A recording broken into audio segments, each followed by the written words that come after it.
Hello, it's February 11th, 2025.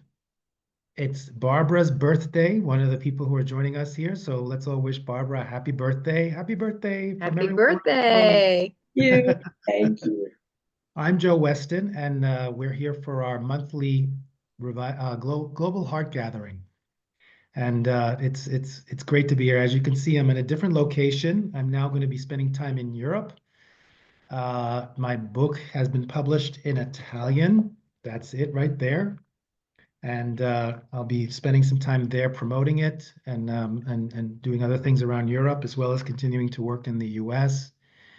So you can see the difference. It's darker and a different background.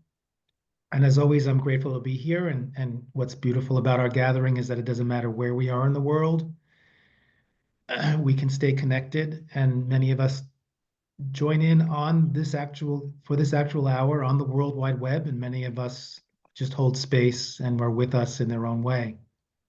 And that's basically part of what this practice is training ourselves to understand that whether we know it or not, or we believe it or not, we're all really interconnected and interdependent. So we are really all connected. And a lot of the problems we're seeing in the world and a lot of our suffering has to do with the parts of us that don't believe it or forget it. So this is just a testament to that no matter where we are, on some level, we're all connected with one another. And not from a kind of sentimental place, but with a world that's getting, more with social media and with the World Wide Web and with the global economy. We are really connected in a lot of ways that what happens, every action we take can ripple out and have an impact somewhere else. And that's what I want to talk about today, this in terms of really reflecting on what's happening in our world at this moment. That could be daunting, right? The idea that every action we take, we have to be responsible and make sure that we are, what can that mean for others? But at the same time, it can give us a sense of power to think that, oh yeah, every little action we take can have an effect. And we may not see the results of it today, but if you think of the accumulative effect of many, many acts of generosity and kindness, and in that moment, choosing civility over conflict, if enough of us are doing that on a regular basis, we will see change. It's basic physics, I would say. It's all about choice. And last time we talked about that is, with so many external stimuli happening that is keeping us dysregulated, where we're not necessarily responding to things, but reacting in a kind of volatile way. The most empowering thing we can do, I said, for 2025 is to use our practices to stop for a moment and realize the stimulus is there, but what's the choice we make in terms of our response to that? But I want to ask a question, and this is in terms of our talk, and because a lot is happening in the world right now, and a lot is happening in the US. There are a lot of people suffering, a lot of people are frightened, a lot of people can't believe what's happening. And I have held something, I can give comforting words, and I write comforting words, and I try to be comforting. But at the same time, with this group, we've been practicing enough this idea of our goal here is to be stewards, to be midwives, to help in the process of this transition that we are in. So I feel like I can speak more fiercely here and hold us to a higher level of accountability in a sense. And I want to start that by saying that I don't know if I totally believe this is true, but I'm going to say it in a very polarizing way so that just to make the point and to make the effect that there are two kinds of people in the world. And the situation is you're walking down the street and you see that somebody has dumped all their garbage in the middle of the street. There are two kinds of people in the world.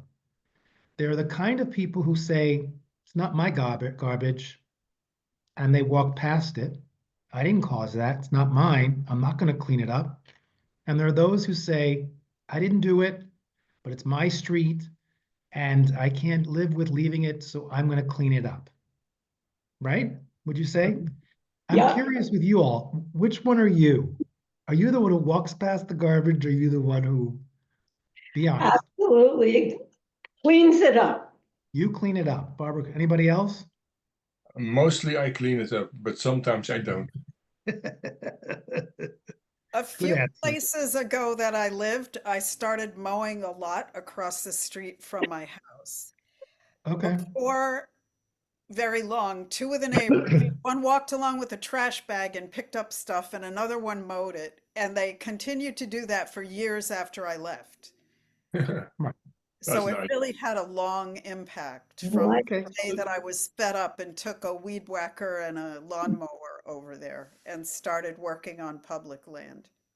Right. So you get it. So then that's part of what our discussion is. Anybody else want to chime in? Well, when I'm very holy, I clean it up. But there are also days I think it's not my rubbish. Yeah. Mm. Okay. Yeah. And maybe I clean it after a week. If it's still, yeah. It's still there. Yeah, then it's bigger and bigger, and then I think I have to Yeah. do something. Okay. S, you wanted to Yeah. say something? Yeah, I tried to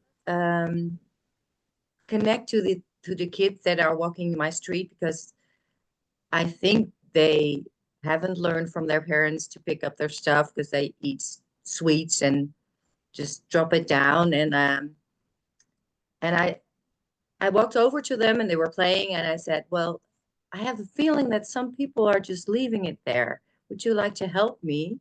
And if you see someone throwing it down on the street, would you remind them that we can throw it into the garbage? And Right. if you, so we can all help clean the street. I said, oh yeah, we're gonna do that. We're gonna do that. It's helped a bit, and there's some working to do as well. Yeah, so these are great examples, and there's no right answer. Everyone has their own answer, and I appreciate your honesty. And what some of you have shared is that you were thinking strategically, and that is what fierce civility is. It's basically not only did you solve the immediate problem, but you created the conditions for new habits and patterns, not only for yourself and others. And that's where we can have an impact, even today, even in a world where many of us feel powerless. But I want to ask, and I want to just bring up another point. And I'm just using this as an example. It's kind of a weird example, but if you think about it, a child is born, and that child is missing an arm. Is it possible for the parents and the grandparents to say, that wasn't my DNA? That wasn't from me. That must have been from the other family. Wow. It's a weird example, but and I can feel on you that there's a reaction. I'm bringing these things up is because, for me, part of what we're experiencing is what I'm seeing, and what I'm worried about is a lot of people who are just saying, it's not my problem, or I didn't cause this. And it's not only in the US, but it's also in Europe and other countries where people say, it's not my president. This is not who we are. And it was 8 years ago when we heard that in the US. We've been hearing it since January 6th, heard that all the time. This is not who we are. And these reactions of how terrible, and having, like, I would say, very self-righteous moral reactions to what's happening, but really not doing anything about it. And I think it has to do with the things I talked about, is that for many of us, there's still a sense of, it's not my garbage, I'm not going to clean it up. Or, that's not my DNA. The fact that the kid is missing an arm, that's not my fault. It doesn't work like that. Or it may have worked like that at some point, but it's not working like that anymore. And for me, this is clearly where we can find our power. And if we want to see change, this is a key component, is that we have to take a moment and recognize that regardless of whether we caused it or not, we have to take some level of responsibility if we want to see change. And I bring that up in my book, Fear Civility. I'm going to read it. I was going to put up a slide, but it doesn't, I'm not it doesn't feel like a slide kind of a thing. But I bring up very clearly, you know, one of the quotes that I start with in my book and my TEDx talk, A Cure for Chronic Niceness, is from Eleanor Roosevelt, which is, we have to face the fact that we are either going to die together or we are going to live together. And if we are to live together, then we have to talk. And the purpose of that is to say, there's no more in between anymore. We have to make a commitment. If we want to see us evolve into a more peaceful, equitable society, it really is requiring us to step up. And some of us are not going to survive. And that's a lot of the Fear Civility, is understanding the polarities, that we still think that there are going to be winners and there are going to be losers, that there are good guys and that there are bad guys, and that we are right and everyone else is wrong. If that would have worked to get us to a peaceful, equitable, healed planet and creatures on it, we would have gotten there already. We're all in this together. And so I bring up kind of contemplations of what I feel many of us need to do as a kind of inner contemplation. There are 4 points, and I'll read it slowly. No one is exempt. Niemand kan, hoe zeg je dat? Exempt. Niemand is uitgesloten. Is uitgesloten. No one is exempt from both the responsibility and the consequences of determining what our shared future will look like. No one is exempt from the responsibility and consequences of determining what our shared future will look like.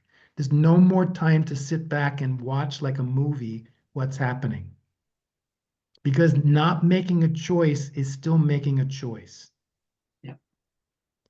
The second one is, working together is the only viable path.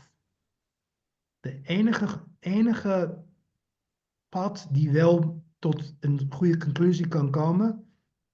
Working together is the only viable path to a future that still holds forth hope. Working together is the only path. Samenwerken is het enige pad wat begaanbaar is om tot een resultaat te komen. Van hoop, een resultaat van hoop. Van hoop. Yeah. Yeah. Yeah. The third is the willingness to talk with one another in ways that overcome differences must underlie and enable that collaboration in order to lead to better and broader solutions. The bereidwilligheid, the willingness to talk with another in ways that overcome differences must underlie and enable that collaboration. Must. And fourth is how we are presently communicating doesn't seem to be working.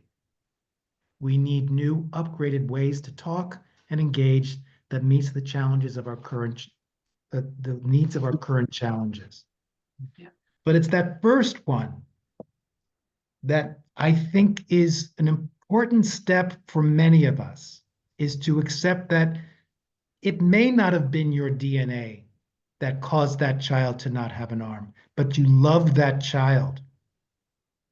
And you will do everything to I'm assuming, make that child's life comfortable and normal.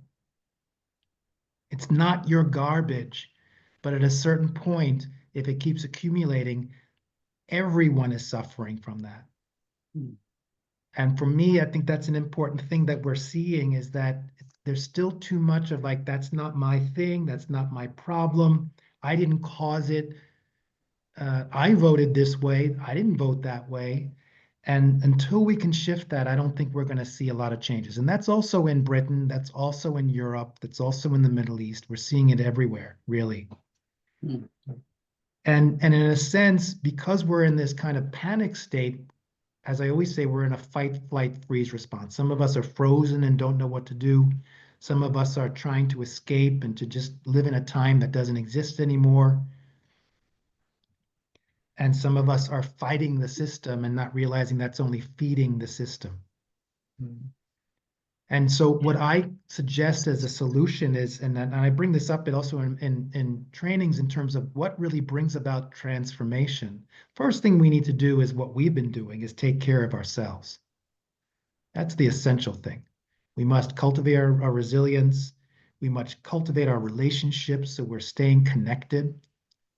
That's key and important. But I bring this up in leadership trainings and with management and even with coaches and therapists and things like that, is that I've kind of broken it down that if you want to be of service, in a sense, you can take on 3 different roles or strategies. You can take on more, but I've broken them down into 3. And one is your strategy could be, I want to be a place of refuge, toevlucht. I want to be a safe place for people who are feeling not safe.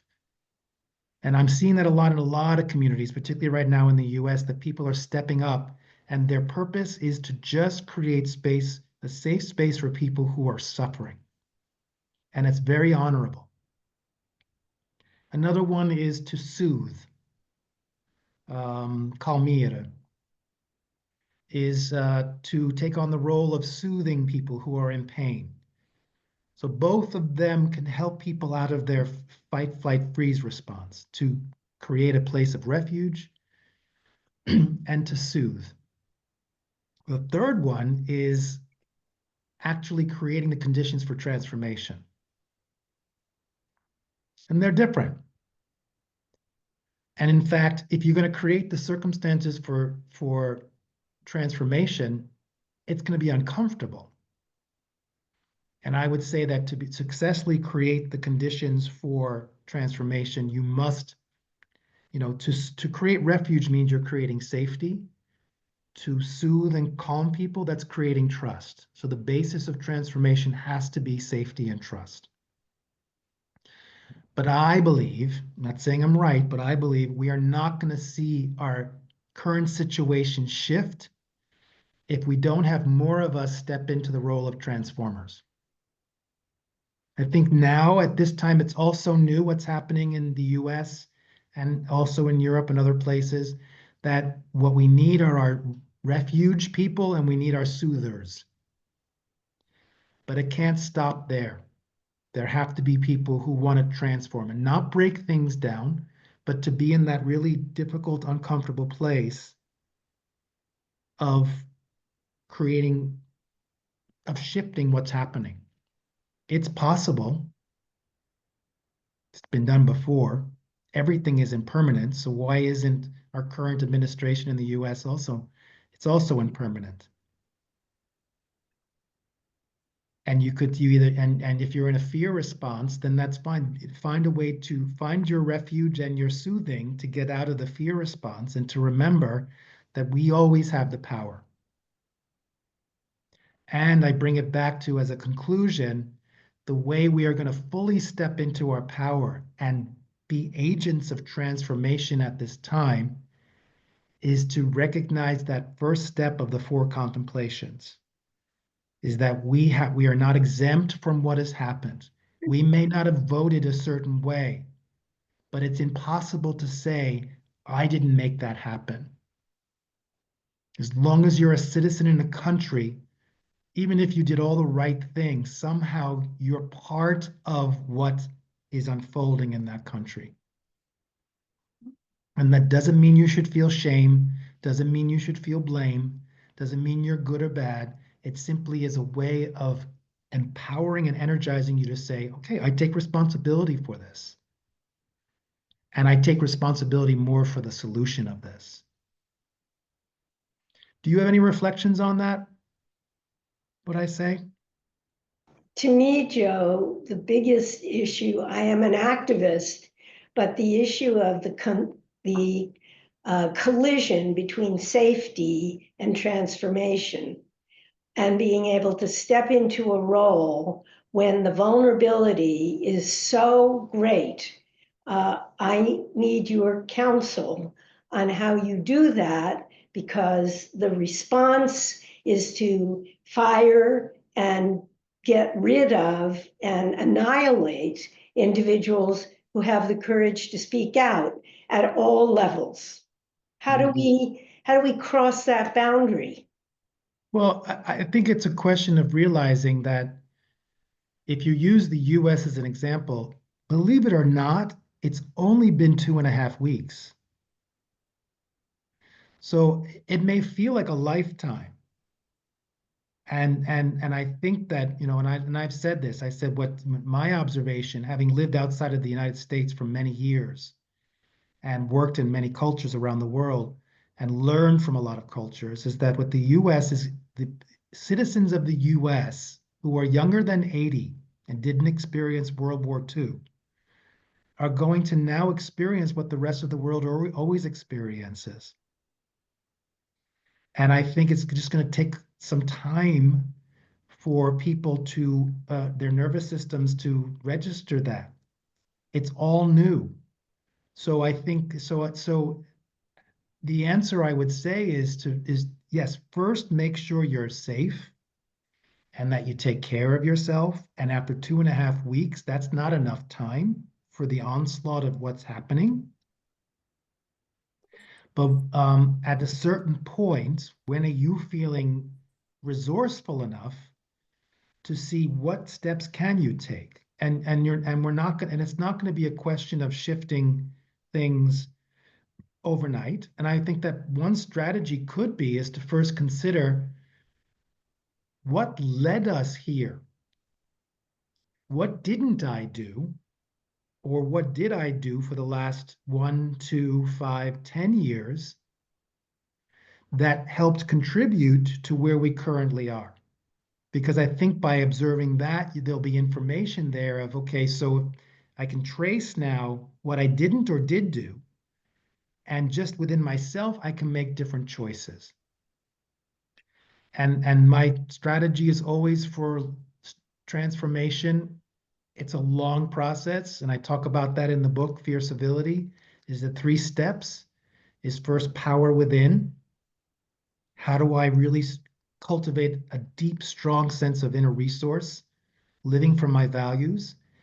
That already shifts things. You're energetically different. Your way you engage is different. You're more resilient. You're more resourceful. That power within. Power with is the second. What am I actively doing to create alliances? And the key message with Fierce Civility is the only way we're going to see our world evolve to what we want is if we find alliances in surprising places, that we train ourselves to reach out. And that's why we spend so much time focusing on strangers. Your surprising places are with strangers. The more we ally with people who may not share exactly our political views, but what they do share are spiritual values. What they do share are highest common values. When we are resourceful, power within, and we can engage more with people from that level, we've suddenly become stronger to face the world system. And the next step is power 2. Then what do we do as resourceful individuals now in alliance, coming from a common place, regardless of our ethnicity, our race, our background, our beliefs, who we choose to love, but we share common values of civility and all of our highest values of respect. Imagine what is possible when we feel that we can step in more and suddenly the world system doesn't seem so daunting. And our goal is to then take care of those who are disempowered, particularly those that by the world system. And not from a place of charity, but simply from a place of by inviting people who are disempowered into this alliance, then you're instantly shifting the power dynamic of the world system. So it's a long answer, Barbara, and there's no quick answer. But do you want to elaborate on more about what your question is? Hi, Kate. Great to see you. I Yeah. did go to an organizing meeting yesterday, and one man made a comment related to your comment, Joe, about it's only 2.5 weeks. He said, keep in mind, Hitler came to power in 35 days. Well, That is the extraordinary coalescing quickly is what we're seeing here. yeah. Yes, and it's a choice to look at that because he didn't suddenly pop on the world scene or the German scene on day one, right? So he when he became chancellor, he in 35 days he shifted the entire system. But he had been doing a lot of work as well as a lot of other components to get to that point. Whether the US is there at that point as well, they may be. But even still, what I would ask that person, what's your motivation for saying that? Is it to terrify us? Because you did. So No, he you've wants accomplished your action. goal. He Huh? this old man wants action, old like us. Okay. Yeah, and maybe that works, but I don't, for some people that might work. Then I think that's probably a different approach to what I'm bringing up here is that we do understand the urgency of the time. And I said that I think in January and in December. Consider that what's happening now is the gift to us that for people who feel like they have something to contribute, that the circumstances are so uncomfortable, it's like an alchemical agent that's going to really activate, and we're going to discover more of our hidden talents that we didn't even know we had. More of our resource, more of our resilience, more of our wisdom, more of our courage. That this time has been set up for us to step into more of who we are, and that the planet has been waiting for us to do that. Right? I would approach it that way as opposed to, hey, Hitler did this in 35 days. And there's no right answer. I think the message is the same. This is a time that we have to be more active. How we do that is up to us. And our scope of influence is up to us. And that we don't have to change the country or the world in a week. We don't even have to change it. But if we can just commit to cleaning up the garbage on our street, even if it's not our garbage, we've already won. We've all won.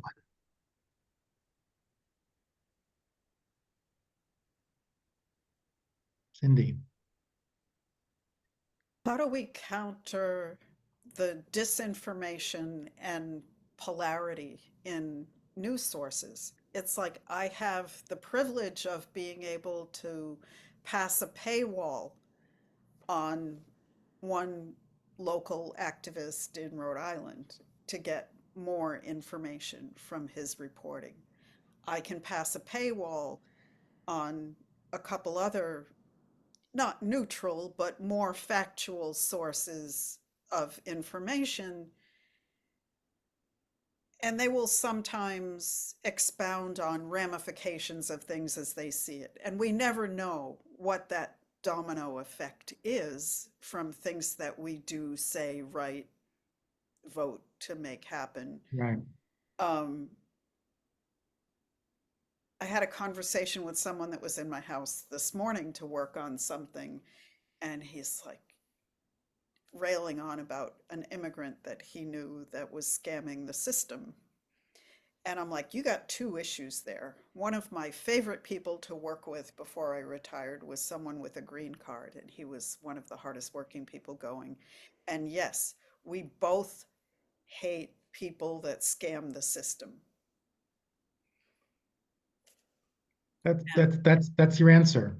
That's your answer. Yeah. So that's it. Talking about it. Talking in real time about it and Right. being curious and respectful and giving the other the benefit of the doubt, not trying to shame them for what they believe or trying to make them wrong, right? You're just and finding common ground. But at last session, the January session, I talked about that specifically, is that The first step is to use this practice that we do and other practices to first, if you see something on social media or you get information, oftentimes it's designed to keep you dysregulated, is to train yourself to take a moment, notice your dysregulation, get back to your own self and ground it and back to your heart, and then use your critical analytical thinking to investigate if it's true or not. That's the answer. That's the only answer.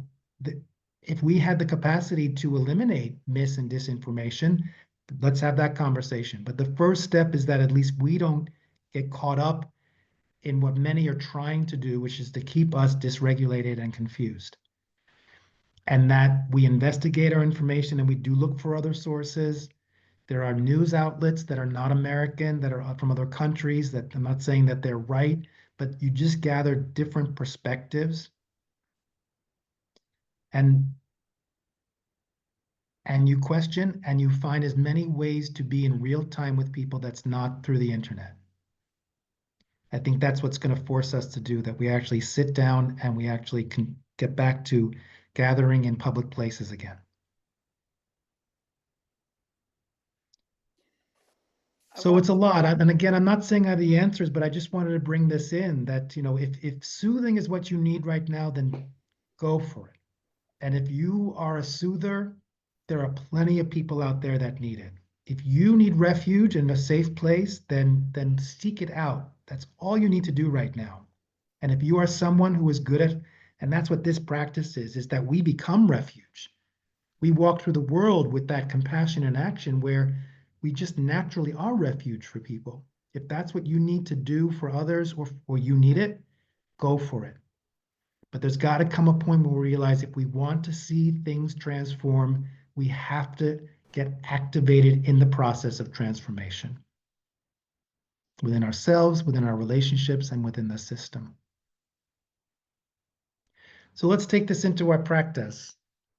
Thank you so much for your insights and wisdom and your curiosity. So as always, we do this practice. This is standard practice to cultivate here what I say is resilience and fierce compassion. And our definition of resilience is many, but one is you are resilient when you've cultivated a mastery of, or just a good sense of presence, awareness, balance, and flow. To be in relationship with yourself, your surroundings, and others from balance and flow, presence and awareness. And with the fierce compassion, our intention is to use this practice to stretch the muscle of our heart to hold more beings in our heart without it burning us out or draining us. That our capacity to have compassion and curiosity about others, not only loved ones, but also strangers and adversaries, that is what we're cultivating here to be the most optimal way of service to those in need. So sitting in a way where there's no right way to do this practice or wrong way. It's about finding your way. Sitting in a way where your spine is straight without being tense. Also elongating your spine all the way up through the top of your head. So tucking in your chin a little bit. Relax your shoulders, relax your jaw, relax your belly. Bring your attention now within your body to a place in your lower belly, about the width of 3 fingers below your navel and 1/3 of the way into the body, from the front of the body. Really see if you can place all of your attention in that spot, your center of gravity, impulse, gut wisdom,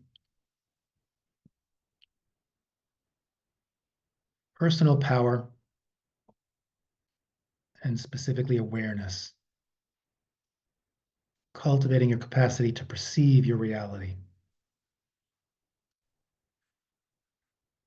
From your center, become aware of your contact points, parts of your body that are connecting with what you're sitting on and the ground.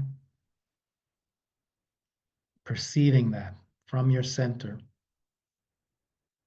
Noticing the pressure the gravity's helping you make as your body drops in, connecting with the chair and the ground or the cushion.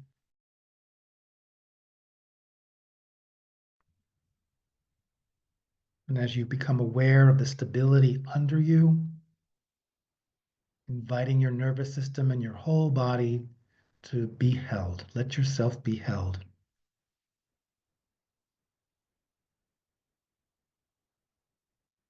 Imagining that this ground, this chair, this floor, bringing awareness all the way through, right down to the earth itself.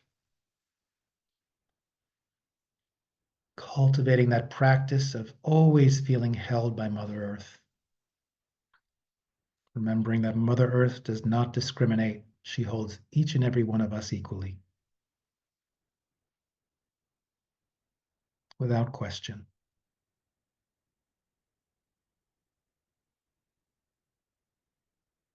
Feeling that stability, that power from the earth supporting you.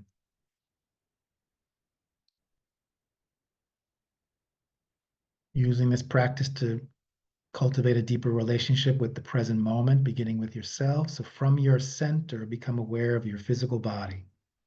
Just listen. Learn the vocabulary and the wisdom of the physical body. What is it telling you? How is it speaking to you? Gather that information.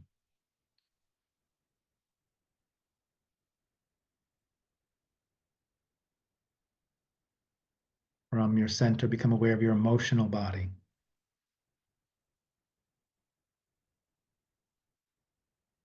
Without judgment, simply noticing what emotions are most present for you right now. Giving them space to flow.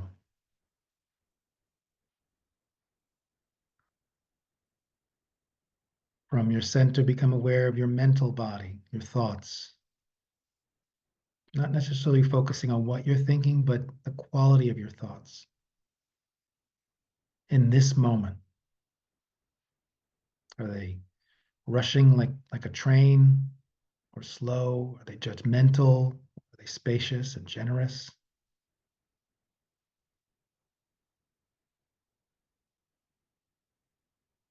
Maintaining connection with your core, with your center, and now bringing awareness to the middle of your chest, where your heart center is, where your heart power resides.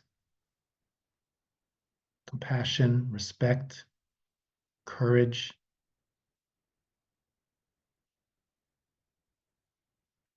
And from your center, your personal power and your heart power, become aware of that part of you that connects with something larger than yourself.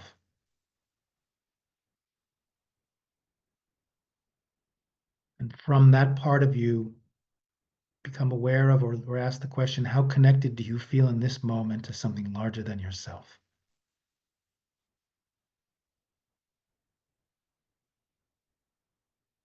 And allow that to flow in all parts of you. Support from the earth beneath you, connecting with something larger than yourself, filling up your heart and your core, radiating out in all directions to fill your personal space, right out to the edges of your personal boundaries.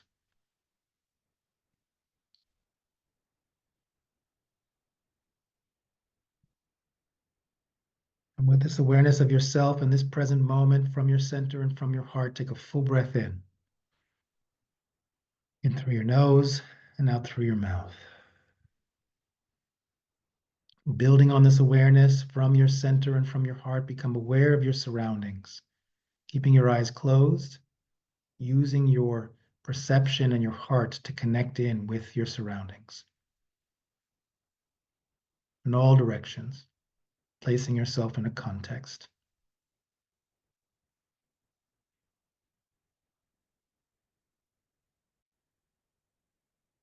And with your sense of self and surroundings, take a full breath in through your nose, out through your mouth.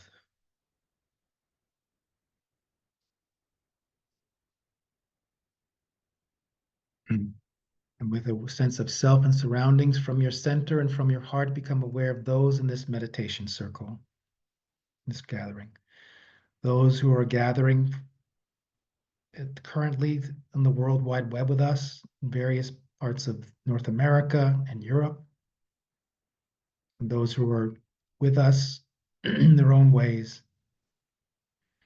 And from your center and from your heart, feeling a sense of connection, reaching out and connecting with their heart and their center.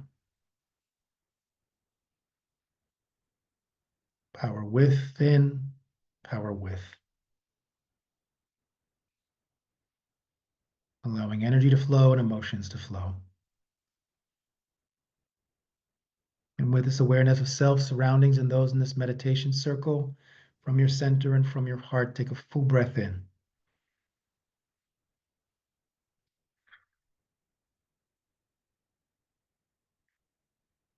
Now building on our capacity for fierce compassion and resilience, with your connection to self, surroundings, and those in this meditation circle, from your center and from your heart, become aware of all human beings, beginning with those human beings you would label loved ones. Who arises in your heart when I say the word loved ones? What faces do you see, or groups of people? How many show up for you in your heart in this moment? What's your capacity to connect from your heart and your core with them?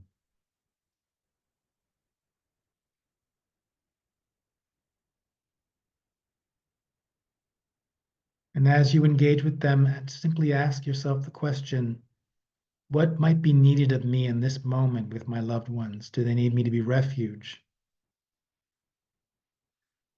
Do they need me to provide soothing?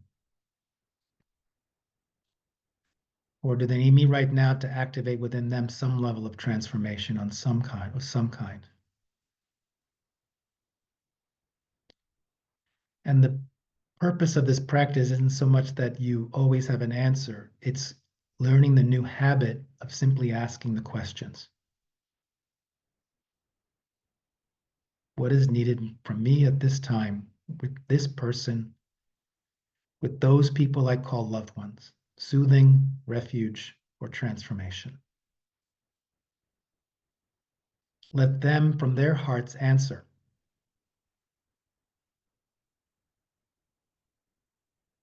Language of the heart. Allowing energy to flow and emotions to flow.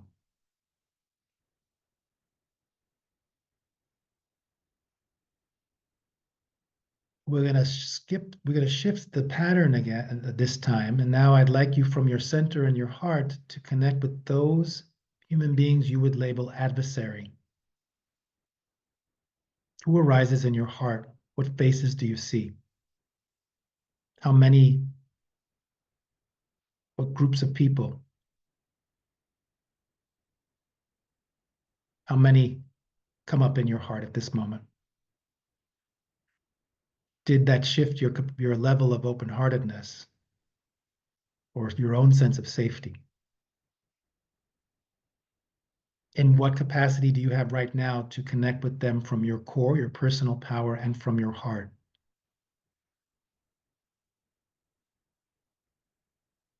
And see what happens within your whole system right now when you ask the questions with these people, with this person, even if it's one person. What might they need from me right now? That I become refuge for them, I soothe them, or I become for them an agent of transformation.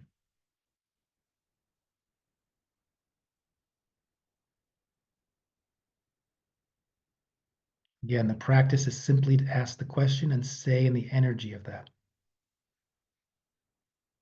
Allowing energy to flow and emotions to flow.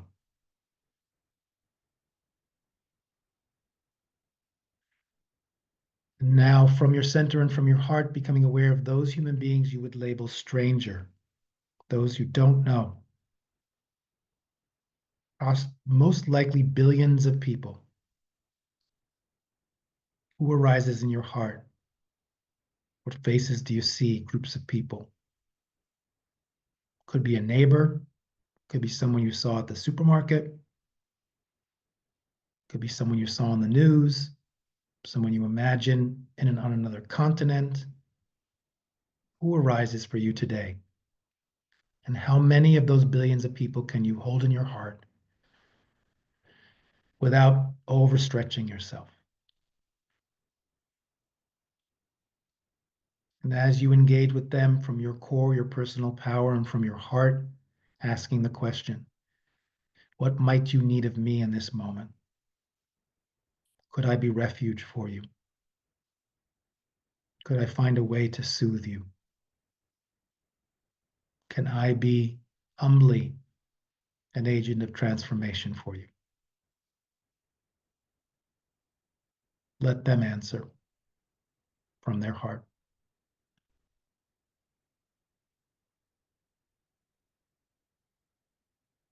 Once again, allowing energy to flow and emotions to flow.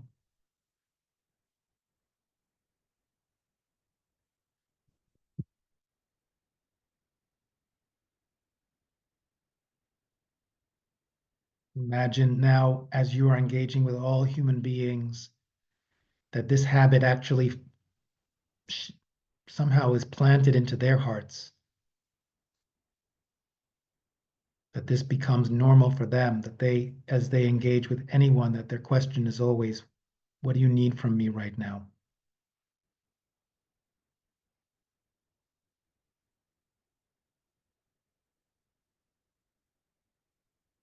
And seeing every human being feeling fully safe, feeling fully a sense of trust in others,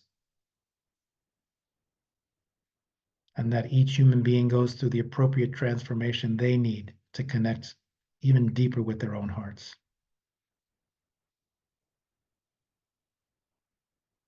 And as you envision that, just imagining Mother Earth herself with the joy that she might be feeling.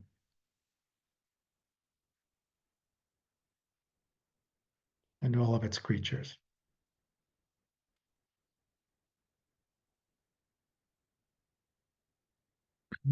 And with that image, let's take a full breath just to anchor that in our own systems.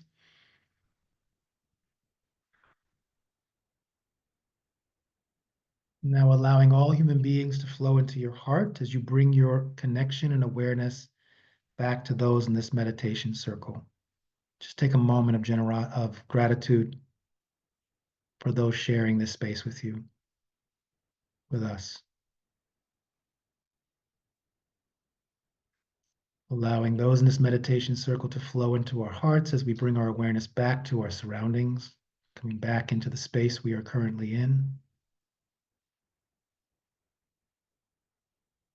Allowing your surroundings to flow into your heart as you bring your awareness back to yourself. And maybe the most challenging part of this practice will be at this moment now, from your center and from your heart, connecting with yourself and asking yourself, what do you need from me right now? Do you need me to be refuge? Do you need me to help you soothe? Do you need me to support you, me, myself, and I in a process of transformation?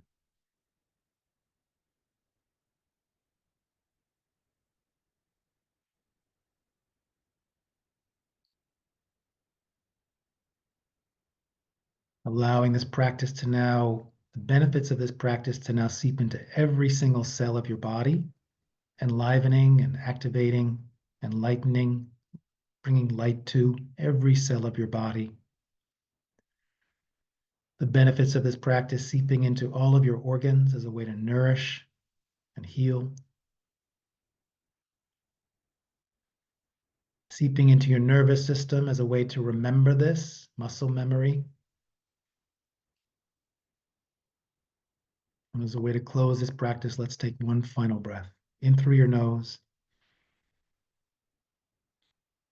and out through your mouth.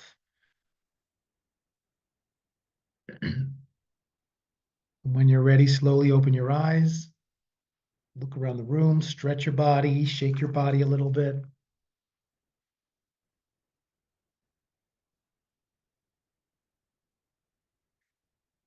So thank you. So we had a chance to, we set up our motivation. We had a chance to contemplate and discuss.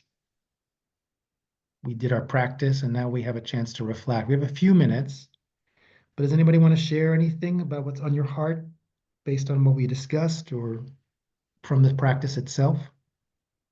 Well, Joe, I love the image of me, myself, and I. Mhm. All three, soothing, safety, and transformation. Beautiful. Love that.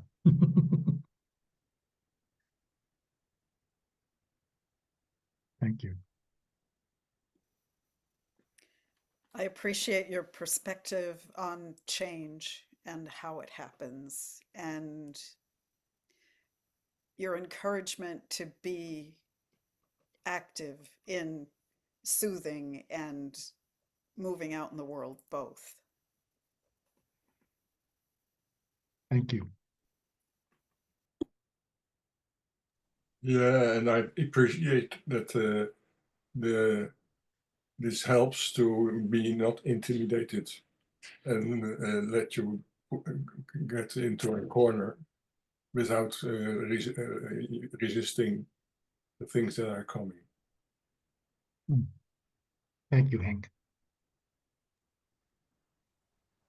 And I'd like to thank you all for connecting here, because it feels so easy, because we're coming from the same intention here now. So that makes it comforting. Thanks so much.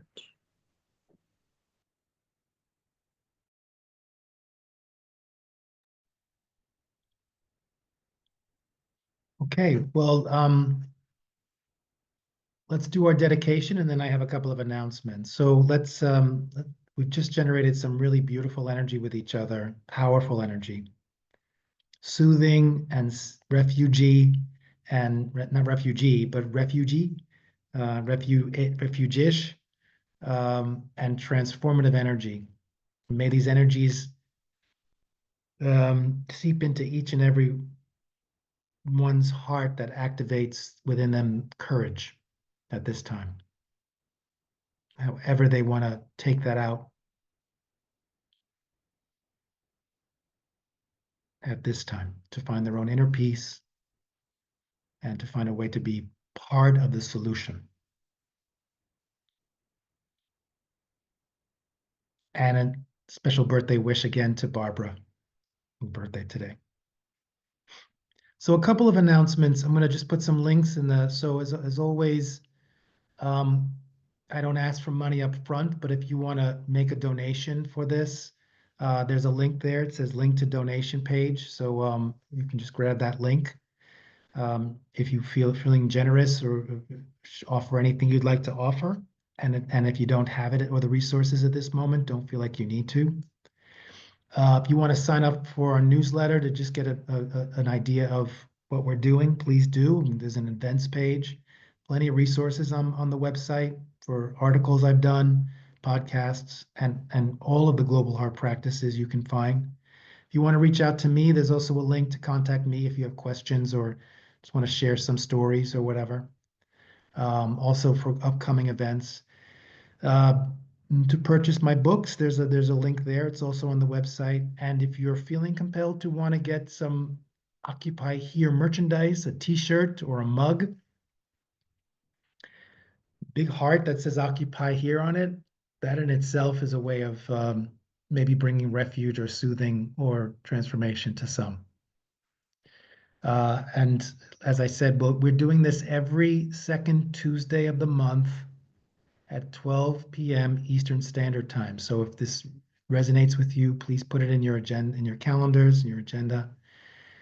Tell people about it, and let's continue to cultivate this community. All right, thank you. Thank you all for being here and what you're contributing. Please take care of yourselves. Please stay resilient, and please reach out for support. And I'm here in any ways that I can support. Thank you, Joe. Okay. Thank you so much.